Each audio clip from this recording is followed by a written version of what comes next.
This is the 15th program in the series on world history. It is about World War II and the Cold War. This program deals with the communist, fascist, and Nazi political parties which emerged in Europe after the First World War. You will see that many democratic countries grew weak, and how a combination of circumstances led to World War II and an era of Cold War between the West and East. A number of very strong political parties and governments began to form during and after World War I. The most powerful of these forces were often unfriendly toward the Allies, resenting the advantages taken by European Allied countries in the post-World War I years. During World War I, the Tsar of Russia was overthrown, and a liberal democratic state had been set up with the help of Bolshevik communist soldiers. The democratic state of Russia was overthrown within a year by the communists. In 1918, a dictatorship was established under the leadership of Nikolai Lenin, Leon Trotsky, and Joseph Stalin. A secret police and revolutionary tribunal was established for the purpose of repressing opposition to the Communist Party in Russia. The Tsar of Russia was overthrown in 1917. Although a democratic state was planned, the country was soon in the dictatorial control of what political party? Yes. At first, the Allies felt threatened by the Bolshevik communists. In 1918, the Allies dispatched an international force to aid the White Russians, or Democratic Party, in their effort to start a counter-revolution, but this failed. Meanwhile, the communists invited foreign countries to invest in Russian industry. This act calmed many European fears, and by 1924, Communist Russia was officially recognized by Great Britain, France, and Italy. In order to increase the productivity of state-owned industries by mechanization and electrification, Russia, under Joseph Stalin, began a series of 5-year plans in 1928. The 5-year plan slowly improved Russian economy and standard of living, but utilized much of the energies of the people for the defense of the country. Although a severe famine in 1934 set Russia back to some extent, by 1941 the country was more productive than it had ever been. When Russia fell under the control of the communists, many of the Allies felt threatened. Russia, however, calmed the fears of many European nations. What did Russia invite these nations to do? Yes, protesters in Russia could find no effective means of expression once the communists had imposed their dictatorship. To suppress the opposition, Stalin began a program called the Great Purge, in which he eliminated all real or suspected threats to his power by having the prisoners either shot or sent to labor camps. He also staged trials called purge trials, at which those arrested, many of them communist leaders, were forced to confess to crimes against the people. The purge and staged trials became an institution by which Joseph Stalin ruthlessly eliminated potential rivals.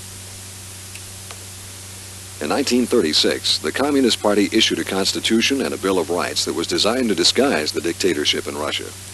In reality, however, there was no change for the Russian people. In Soviet elections, only one party was permitted, and only members of the Communist Party could be elected to high office. In 1921, Lenin put into effect the new economic policy to strengthen Russia's economy. By the mid-1920s, this program had served its purpose and was replaced by Joseph Stalin's 5-year plans. What was their purpose?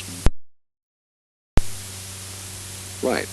How many national political parties were allowed on an election ballot in Communist Russia?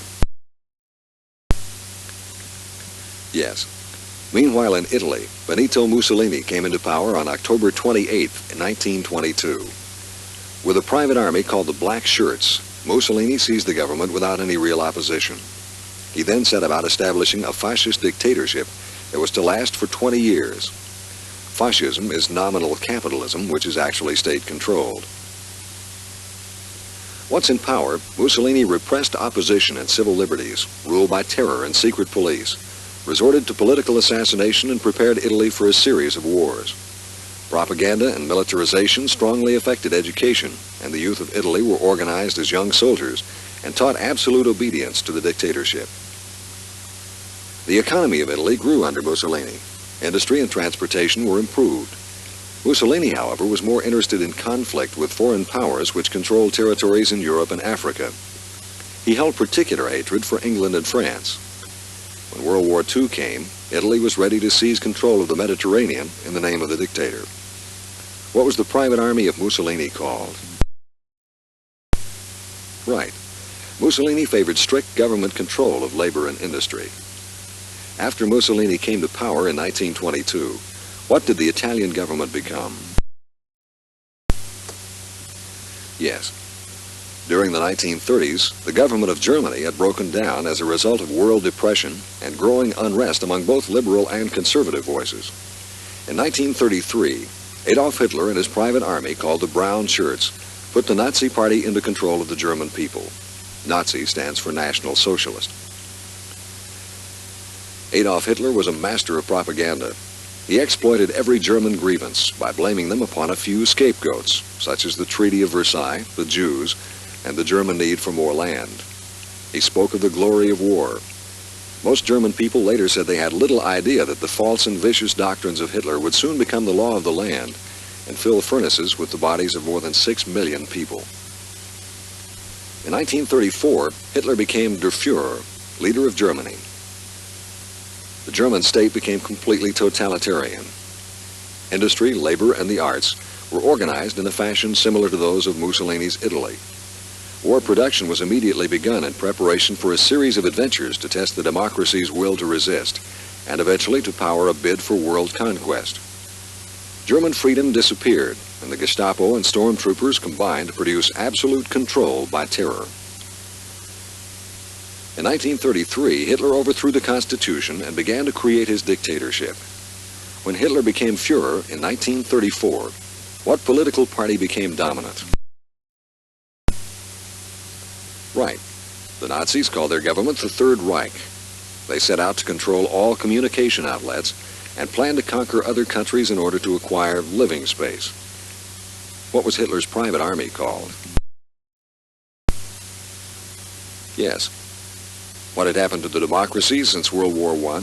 In 1921, and again in 1931, they suffered depressions of unparalleled dimensions. England in particular found that economically, she was slipping into the place of a second-rate power in the face of American and Japanese competition. Unemployment, exhaustion of native resources, mounting taxes, and strikes all affected the democracies of Europe. The United States withdrew from the arena of international responsibility and entered into a period of attempted isolationism during the 1920s. America rejected the League of Nations and refused to enter the World Court that Woodrow Wilson had proposed. After the United States withdrew from European affairs, many democratic countries found themselves at the mercy of all the powerful dictators. What was the economic condition of most European democracies after the end of World War I? Yes. A new wave of imperialism began to sweep the world. In 1931, Japan overran Manchuria, and the Germans began to build up their military strength along the French border. In Spain, General Franco, with the help of Italy and Germany, overthrew the Spanish Republic and set up a fascist state.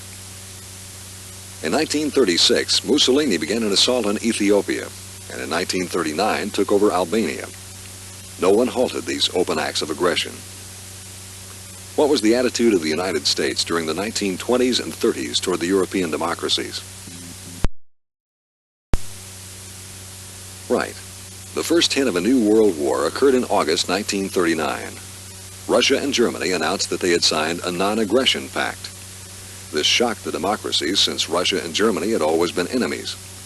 Actually, the non-aggression pact was an agreement to conquer Poland and divide it between Hitler and Stalin. On September 1st, 1939, Hitler attacked Poland. France and England immediately came to Poland's rescue, and the Second World War began. Poland fell to Hitler in 5 weeks. Russia attacked and conquered Finland. By April 1940, the Nazis overran Denmark and Norway. The British attempted to stop Hitler but were soundly defeated. By July 1940, Hitler had taken France and had begun to bomb English cities.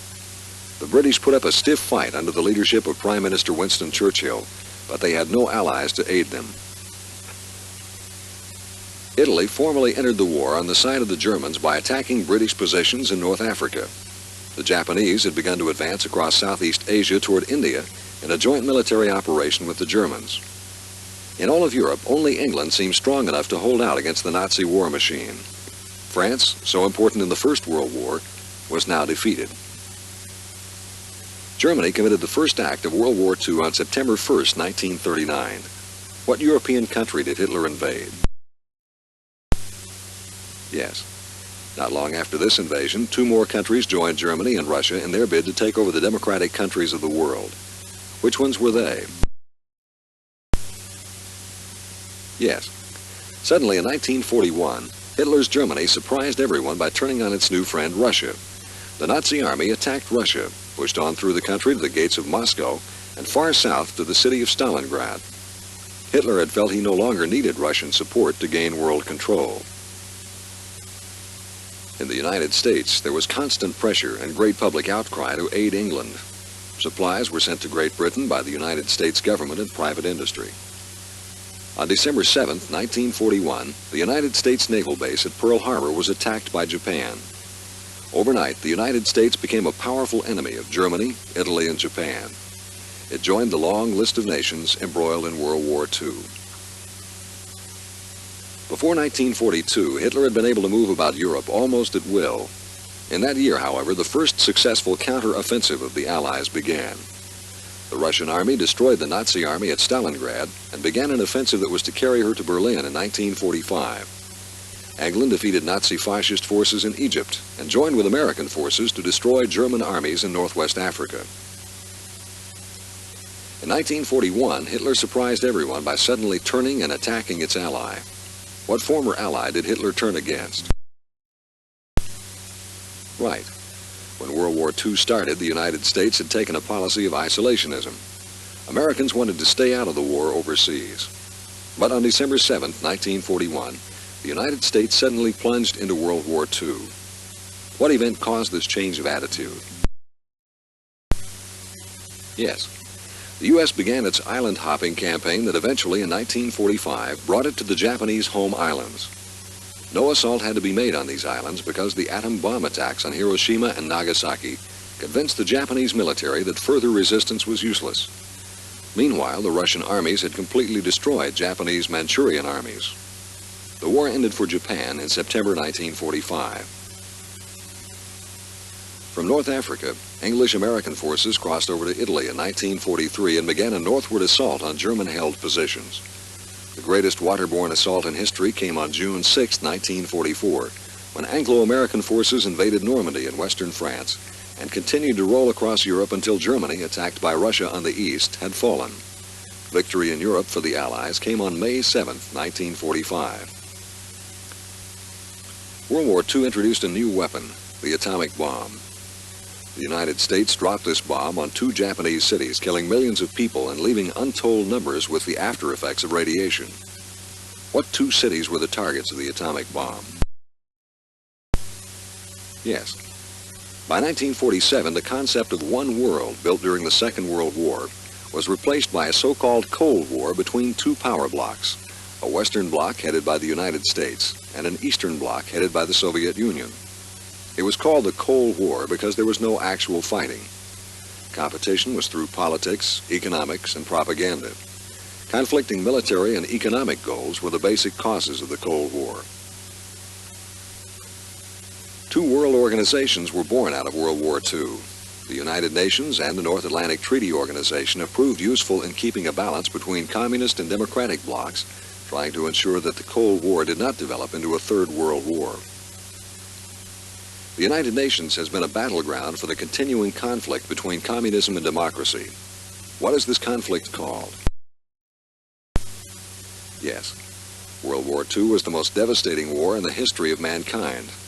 Its total cost in money, lives, disease, broken bodies, and minds will probably never be fully calculated.